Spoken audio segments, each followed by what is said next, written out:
अस्सलाम वालेकुम नाज़रीन, आप देख रहे हैं ZH न्यूज़। मैं हूं ज़हीर अहमद। नाज़रीन, दो इश्यूज़ के ऊपर बात करेंगे आज। असद उमर साहब रिहाई के बाद से लेकर अभी तक सिर्फ एक मीडिया टॉक की थी नेशनल प्रेस क्लब में जाके।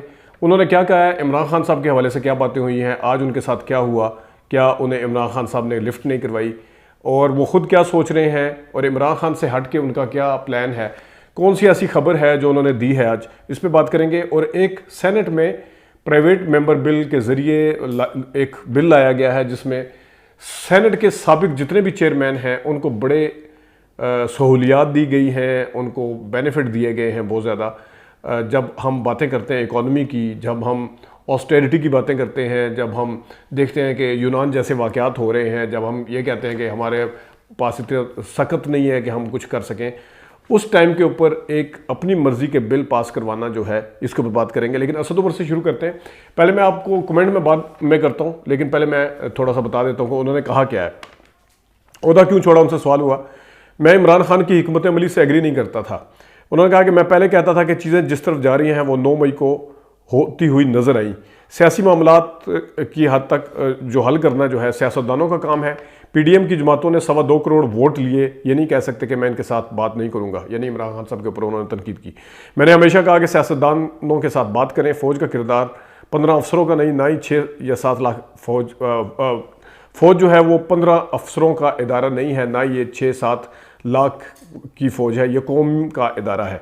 हमें इलेक्शन लेना चाहिए था जब हुकूमत की तरफ से जुलाई में तहलील कर देने की एक ऑफ़र हुई थी। मैं कौमी असम्बली से इस्तीफ़े और सूबाई असम्बलियों के इस्तीफ़े के ख़िलाफ़ था।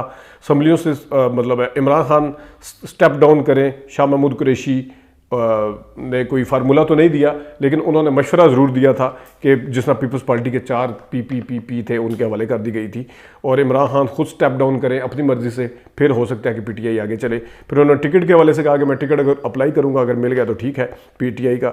और उन्होंने ये भी कहा कि नंबर 2 शाह महमूद कुरैशी हैं, मेरा कोई नाम नहीं है आगे पार्टी की बागडोर संभालने के हवाले से। और इमरान खान की रजामंदी के साथ जो कुछ होना चाहिए होना चाहिए।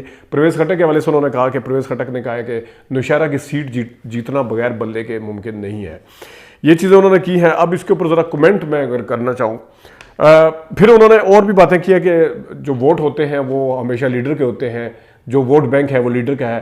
जिस तरह इमरान खान साहब, ये नहीं है कि फ़ैसले जो हैं वो सिर्फ इमरान खान साहब करते थे, बल्कि फ़ैसले पूरी पार्टी करती थी, लेकिन बड़े बड़े फ़ैसले करने का इख्तियार हर जगह एक लीडर को होता है।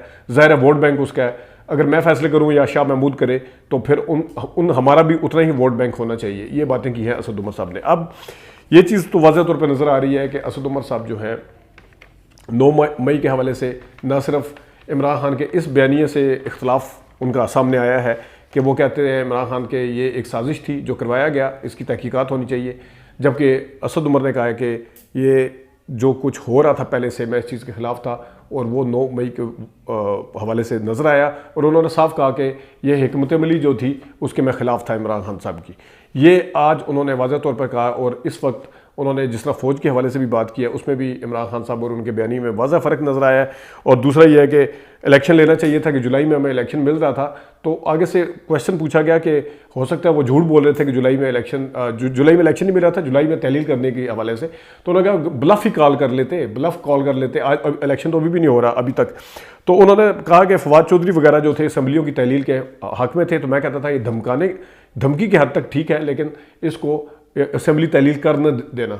और जो कौमी असम्बली के हवाले से उन्होंने कहा कि हमें बड़ा नुकसान उठाया, हमने वहाँ से इस्तीफे दिए, उसमें मैं और शाह भी खिलाफ थे। और भी इस मामले में असम्बली तोड़ने के मामले में उन्होंने कहा 99% लोग जो थे वो इस चीज़ के ख़िलाफ़ थे कि वो तोड़ा जाए। अब असद उमर साहब, ज़ाहिर है उन्होंने फिर ये भी कहा कि इस्तेकाम पाकिस्तान के में मुझे हर तरफ से ऑफ़र आई है, मुख्तलिफ लोगों ने उस पार्टी की तरफ से ऑफ़र किया, इनविटेशन दिया। ज़ाहिर मैंने जैसे बताया था इनके जहांगीर तरीन साहब के साथ नहीं लगती, और यकीनन जहांगीर तरीन भी चाहेंगे कि जो बंदा मेरे सामने मुकाबले में खड़ा होता था वो मेरे नीचे आगे काम करे, अंडर आगे काम करे, उन्हें भी ज़रा कोई सेटिस्फेक्शन मिलेगी।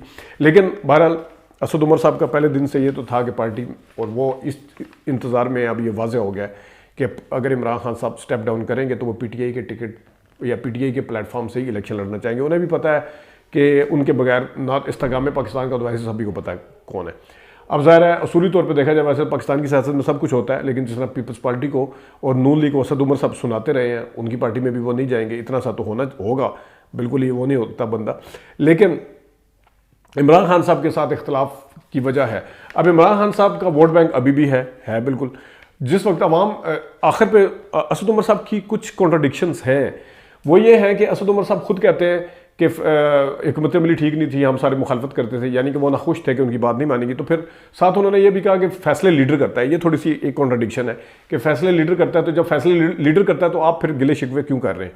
दूसरा, उन्होंने कहा कि जो उनसे जब पूछा गया कि इस्तेकाम पाकिस्तान कामयाब होगी या नाकाम होगी, तो उस मामले में जब उन्होंने कहा कि फैसले कौन सी पार्टी कामयाब होती है, कौन सा सियासतदान कामयाब होता है नाकाम होता है, उसका फैसला सियासतदान अवाम करती है।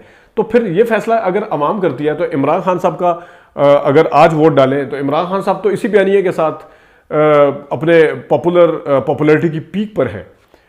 इमरान खान साहब इसी बयानिए के साथ अपनी पॉपुलैरिटी की पीक पे है। और आपको याद होगा 2013 में नवाज शरीफ साहब के हवाले से कहा जाता था कि उन्होंने इसी बयानिए को लेके आगे चले हैं, या खासतौर पे मुझे क्यों निकाला 2017-16 में जब किया उन्हें, तो उन्होंने कहा जी इसी बयानिए की बुनियाद के ऊपर उन्हें वोट पड़े हैं, तो वो इसी बयानिए को लेके चलेंगे, क्योंकि अवाम ने नोइंगली कि वो किसके खिलाफ, किस इदारे के खिलाफ हैं, किधर जा रहे हैं, तो वो इसी वजह से वोट डाले हैं। तो इसमें यही चीज़ असद उमर साहब जो हैं उनको समझनी चाहिए। दो मुख्तलिफ बातें कर रहे हैं कि एक तो ये कि इस तरह कोई नहीं साथ जा सकता, खिलाफ इदारे के कोई नहीं जाता, तो साथ ये भी कह रहे हैं कि पॉपुलर फैसले भी, बड़े फैसले भी लीडर खुद करता है, साथ ये भी कह रहे हैं कि वोट बैंक तो लीडर का होता है।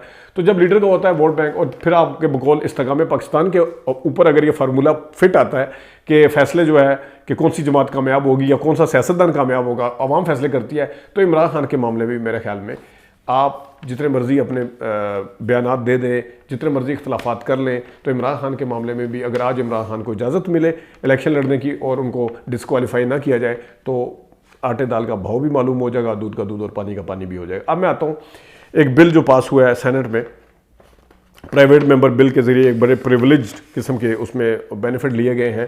और मज़े की बात है, वो जो रज़ा रबानी साहब साबिक चेयरमैन सेनेट थे, जो कहते थे ये वोट, बड़े जज्बाती हो गया, मैं बड़ा पढ़ाया गया तो इस जैसा ईमानदार आदमी कोई नहीं है और ये नहीं है, उन्होंने और फारूक एहसन नाइक साहब ने मिल के ये मूव किया बिल।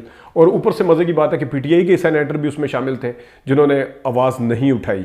एक बकौल जेआई के जो हैं सेनेटर मुश्ताक साहब, उन्होंने आवाज़ उठाई भी थी, तो उन्होंने कहा कि मेरा माइक बंद कर दिया गया था। अब वो है क्या असल में, चेयरमैन सेनेट के लिए उनको क्या क्या सहूलियात दी गई हैं, ये मैं अभी आपको बताता हूँ।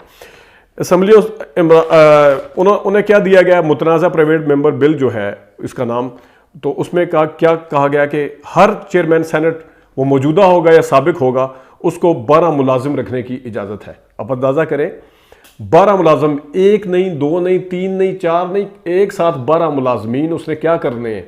12 मुलाजिम की सैलरी अगर 1-1 लाख रुपया भी लगाएं तो आप देखें, फिर उसके और प्रिविलेज भी होंगे, ज़ाहिर गवर्नमेंट के खाते से जाने। फिर 6 मुहाफिज रखेगा, गार्ड, 6 गार्ड वो रख सकता है। वीवीआईपी सिक्योरिटी होगी जहां भी जाएगा उसकी, और जहाज अपने लिए, अपनी फैमिली के लिए और बच्चों के लिए, जहां वो इंटरनेशनल डोमेस्टिक ट्रैवल करना चाहे उसकी रिक्विजिशन होगी, उसके लिए रिक्विजिट किया जाएगा, उसकी रिक्विजिशन में होगा जहाज, वो यहाँ पे ट्रैवल करे या बाहर जाए।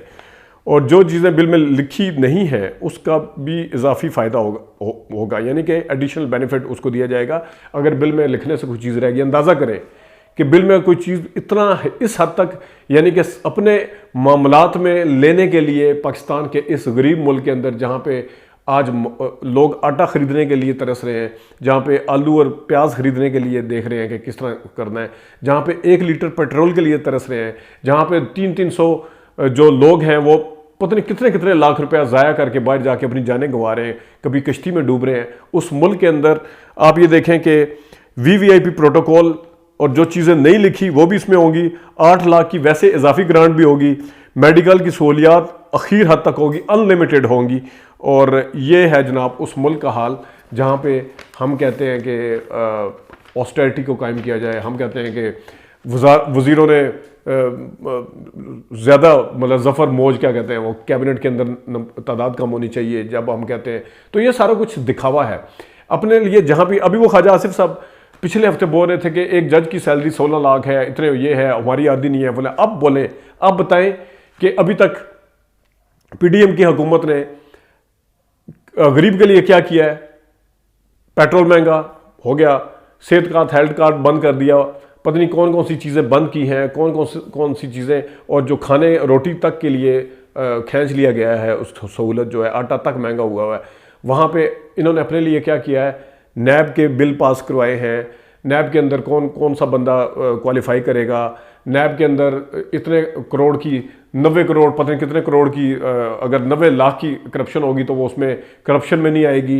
नैब के अंदर कौन सी चीज़ असासा डिक्लेयर होगा, किस तरह नवाज शरीफ को बचाने के लिए उन्होंने बिल बनाया, और किस तरह शहबाज शरीफ साहब के जो 7-8 केस थे, जो बकौल इनके अपने साथियों के, नदीम मलिक साहब आप किसको सपोर्ट करते हैं सबको पता है, लेकिन वो कहते हैं ये जो शहबाज शरीफ के ऊपर 7-8 अरब का जो केस था वो सारा ठीक था, पापड़ और फलाने वाला जो उन्होंने मनी लॉन्ड्रिंग के हवाले से कहा, उसके ऊपर, उसको बचाने के लिए उनके ऊपर किस किस तरीके से इन चीज़ों से बचा जा सकता है, उसके ऊपर काम किया है। अगर नहीं काम किया तो किसी गरीब के लिए कोई काम नहीं किया अभी इस पार्लियामान में, जिसको मुकद्दस अदारा समझते हैं।